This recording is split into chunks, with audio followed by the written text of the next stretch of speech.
সকালে ননাস ফোন দিয়ে বলছে তাড়াতাড়ি চলে আসো বাসায়। আসসালামু আলাইকুম এভরিওয়ান, আপনারা সবাই কেমন আছেন? আশা করছি ভালো আছেন। ননাসের ফোন পেয়ে তো আমরা নাস্তা করে নিলাম। নাস্তা করে তারপর আমরা রওনা হয়েছি ননাসের বাসায় যাব। তো আমার বাসা থেকে কিন্তু বেশি দূরে না, হেঁটে যাওয়া যায়। তো আমরা হেঁটেই চলে যাচ্ছি ননাসের বাসায়।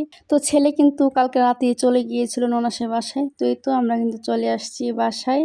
তো এসেই রান্না বান্না শুরু হয়ে যাবে, কিন্তু বাসায় মেহমান আসবে তাই জন্য কিন্তু রান্না বান্না করা হচ্ছে।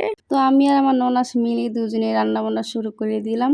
এই যে এখানে হচ্ছে মুরগির রোস্ট আমার ননাসে রান্না করছে, আর আমি হচ্ছে চাইনিজ ভেজিটেবলটা রান্না করে নিব। তো তাই জন্য কিন্তু আমি চিকেন আর পেঁয়াজ কিন্তু ভাজতে দিয়ে দিয়েছি।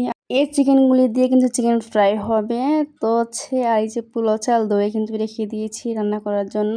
ভেজিটেবল রান্না করার জন্য কিন্তু 2টা ডিম ফেটে ভেজে নিয়েছি, আর এই যে ভেজিটেবলগুলো দিয়ে কিছুটা ভেজে নিয়েছি। এবার হচ্ছে কর্নফ্লাওয়ার গুলে নিয়েছি 3 চামচ। 10 টাকা দামের 1 প্যাকেট দুধ দিয়ে দিলাম। চাইনিজ ভেজিটেবলে দুধ দিলে কিন্তু অনেক মজা হয়। আর অন্য উপকরণ দিয়েছি, আমি কিন্তু ফুল ভিডিওটা দেইনি। এভাবে কিছুক্ষণ রান্না করে কিন্তু নামিয়ে ফেলবো। তো এবার আমি রান্না করে নিচ্ছি পোলাওতে কিন্তু দুধ দিয়ে দিলাম। পোলাওর মধ্যে কিন্তু দুধ দিলেও মজা লাগে অনেক। আর পোলাও রান্না করা কিন্তু আমার প্রায় কমপ্লিট হয়ে গিয়েছে। এবার একটু ঘি দিয়ে দিলাম, পেঁয়াজ বেরেস্তা দিয়ে পোলাও রান্না করা কিন্তু আবার কমপ্লিট হয়ে গিয়েছে। কেএফসি চিকেন ফ্রাই কিন্তু আমরা সবাই পছন্দ করি। তো এবার চিকেন ফ্রাইটা তৈরি করে নিব।